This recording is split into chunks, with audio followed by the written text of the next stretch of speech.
SC ST BC మైనారిటీలకు సంబంధించినటువంటి backlog ఉద్యోగాలు భర్తీ చేస్తామన్నారు, అది కూడా బోగస్.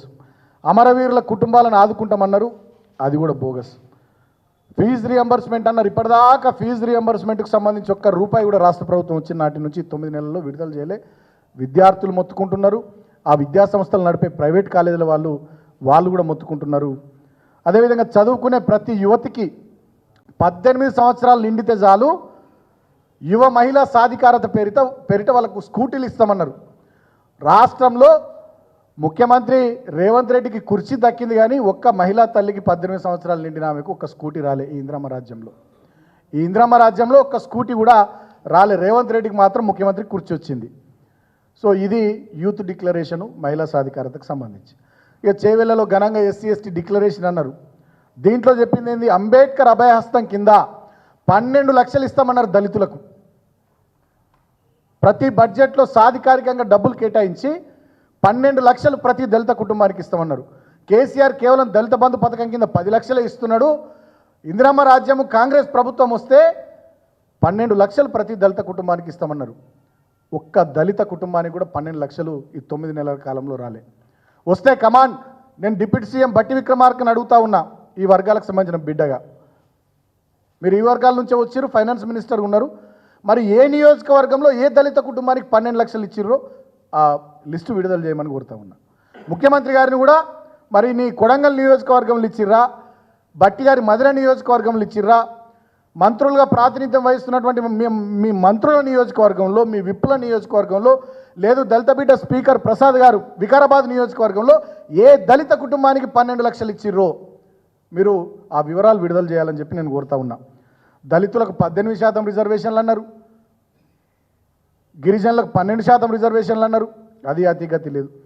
ఇందిరమ్మ పక్కా ఇళ్ల పథకం కింద ఎస్సీ ఎస్టీలందరికీ 6 లక్షల రూపాయలు ఇస్తాము, ఇంటి స్థలం ఇస్తామన్నారు. రాష్ట్రంలో 12,769 గ్రామ పంచాయతీలు ఉన్నాయి, 140కి పైగా అర్బన్ లోకల్ బాడీస్ ఉన్నాయి.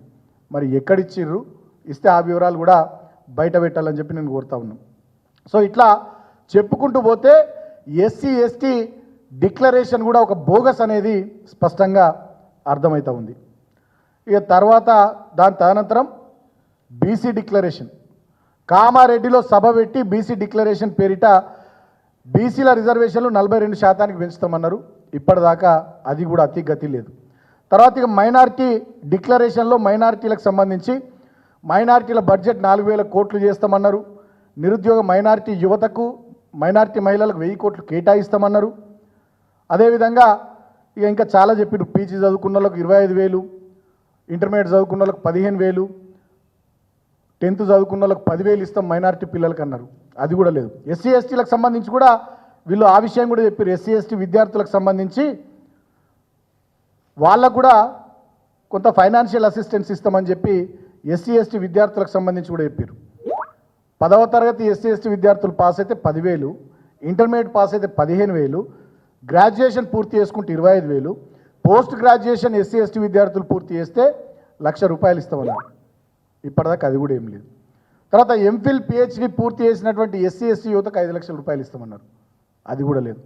సో ఇట్లా కాంగ్రెస్ పార్టీ మేనిఫెస్టో మొత్తం బోగస్. నేను ఇందాక చెప్పినటువంటి ఈ 6 గ్యారెంటీలు కానీ, తర్వాత ఈ మేనిఫెస్టో కానీ, ఇవి రెండు కూడా బోగస్. దీంట్లో ఒక్కటంటే ఒక్కటి, ఒక్క పని అంటే ఒక్క పని కూడా రేవంత్ రెడ్డి చేయలేడు. కాబట్టి దానికోసమే ఆయన ఏం చేస్తున్నాడంటే, ఈ మేనిఫెస్టో మీద 6 గ్యారెంటీల మీద 420 హామీల మీద చర్చ జరగకుండా, చర్చ మొత్తం ఈ రాష్ట్రంలో డైవర్ట్ కావాలి, ప్రజల దృష్టిని మరల్చాలి, పేపర్లన్నిట్లలో వేరే హెడ్లైన్లు రావాలి, టీవీలలో ఉదయం నుంచి మొదలుకుంటే సాయంత్రం వరకు జరిగే చర్చలు కానీ వాళ్ళ బులెటిన్లలో కానీ మొత్తం వేరే విషయాలే కనబడాలి. ఇక సోషల్ మీడియా ట్విట్టర్ ఓపెన్ చేసినా, ఫేస్బుక్ ఓపెన్ చేసినా, ఇన్స్టాగ్రామ్ ఓపెన్ చేసినా, వాట్సాప్ గ్రూపులకు పోయినా ఈ కాంగ్రెస్ పార్టీ మేనిఫెస్టోలో పెట్టినటువంటి అంశాలు కానీ, 6 గ్యారంటీల అంశాలు కానీ వీటి మీద చర్చ లేకుండా విషయాలన్నింటినీ కూడా డైవర్ట్ చేయాలనేటటువంటి ఒక కుట్ర ఇవాళ రేవంత్ రెడ్డి చేస్తూ ఉన్నాడు. ఆ కుట్రలో భాగమే ఎమ్మెల్యేల ఇండ్ల మీద దాడులు, ఆ కుట్రలో భాగమే మా ఎమ్మెల్యేలను కాంగ్రెస్ పార్టీలోకి తీసుకున్నాడు, ఆ కుట్రలో భాగమే తెలంగాణ తల్లి విగ్రహం పెట్టాల్సిన చోట రాజీవ్ గాంధీ విగ్రహం పెట్టుడు. ఆ కుట్రలో భాగమే హైడ్రా పేరిట హైదరాబాదులో పేద దళితులు, బీసీలు, లంబాడ సోదర సోదరిమణులు ఇల్లు కూలగొట్టుడు. ఆ కుట్రలో భాగమే నోరు తెరిస్తే బూతులు, అబద్ధాలు, తిట్ల పురాణం. అంటే ఆయన స్ట్రాటజీ ఏంటంటే రేవంత్ రెడ్డిది, ఆయన లేస్తే అబద్ధాలు మాట్లాడాలి, అంత అయిపోయిందని చెప్పాలి, గోబెల్స్ ప్రచారం చేయాలి, కేసీఆర్ను తిట్టాలి, బీఆర్ఎస్ పార్టీ నాయకులను తిట్టాలి. తద్వారా ఏంటంటే వాళ్ళు మమ్మల్ని తిడితే మేము వాళ్ళని తిట్టాలి. ఇక రేపు పేపర్లలో కానీ టీవీలలో కానీ ఇక వాళ్ళు మమ్మల్ని తిట్టుడు, మేము వాళ్ళని తిట్టుడు.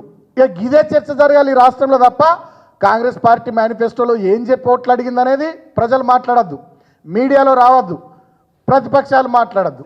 ఎంతసేపు ఆయన మమ్మల్ని తిట్టుడు, మేము ఆయనను తిట్టుడు, గివిట్లలోనే రోజులు గడిచిపోవాలనేటటువంటి ఒక అటెన్షన్ డైవర్షన్ టాక్టిక్స్.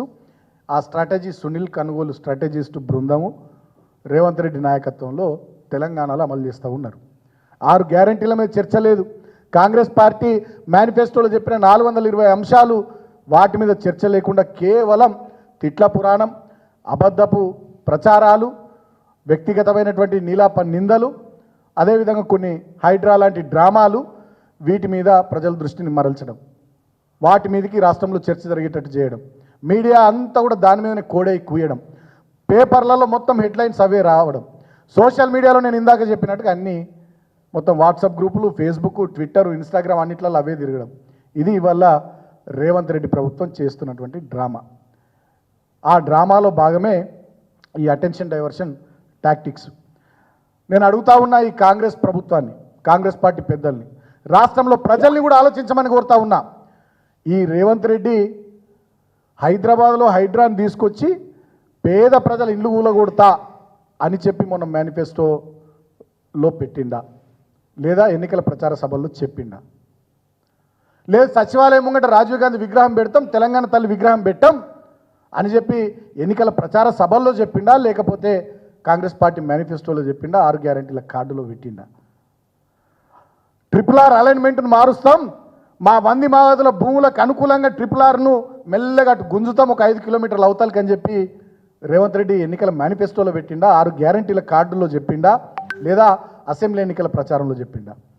భవిష్యత్తులో ఫార్మసిటీని రద్దు చేసి ఫ్యూచర్ సిటీ పేరిట రియల్ ఎస్టేట్ దందా చేస్తా అని చెప్పి రేవంత్ రెడ్డి అసెంబ్లీ ఎన్నికల ప్రచార సభల్లో చెప్పిండా, ఎన్నికల మేనిఫెస్టోలో పెట్టిండా, 6 గ్యారంటీల కార్డులో పెట్టిండా, లేకుంటే ఇప్పుడు అధికారంలోకి వచ్చినాక చేస్తుండా.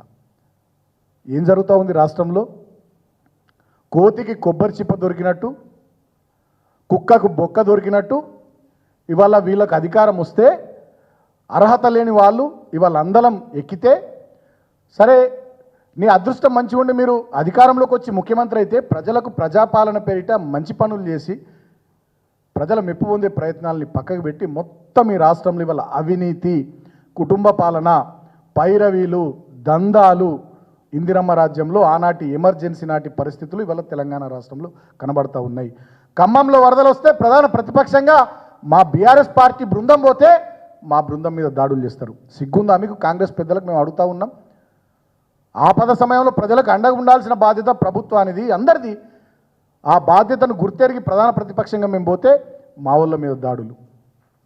హైకోర్టు తీర్పు వస్తే ఎమ్మెల్యేలను తొందరగా డిస్క్వాలిఫై చేసే విషయంలో స్పీకర్ గారు నిర్ణయం తీసుకోండి అని చెప్తే దాని విషయంలో మా ఎమ్మెల్యేలు మాట్లాడితే మా ఎమ్మెల్యేలు ఇళ్ళ మీద దాడులు. సిగ్గుందా రేవంత్ రెడ్డి నీకు? మాట్లాడితే రాహుల్ గాంధీ జపం చేస్తావు. మొన్నటి లోక్సభ ఎన్నికల మేనిఫెస్టోలో కాంగ్రెస్ పార్టీ చెప్పింది ఏంది? 10th షెడ్యూల్ సవరించి డిస్క్వాలిఫికేషన్కి సంబంధించి నిర్ణయం తీసుకుంటామని మొన్నటి పార్లమెంట్ ఎన్నికల మేనిఫెస్టోలో చెప్పింది మీ కాంగ్రెస్ పార్టీ కదా. సిగ్గు లేకుండా బీఆర్ఎస్ పార్టీ ఎమ్మెల్యేలను 10 మందిని తీసుకుంటావా? వీళ్ళకంటే సిగ్గు లేదు. నీకేమైందా రేవంత్ రెడ్డి?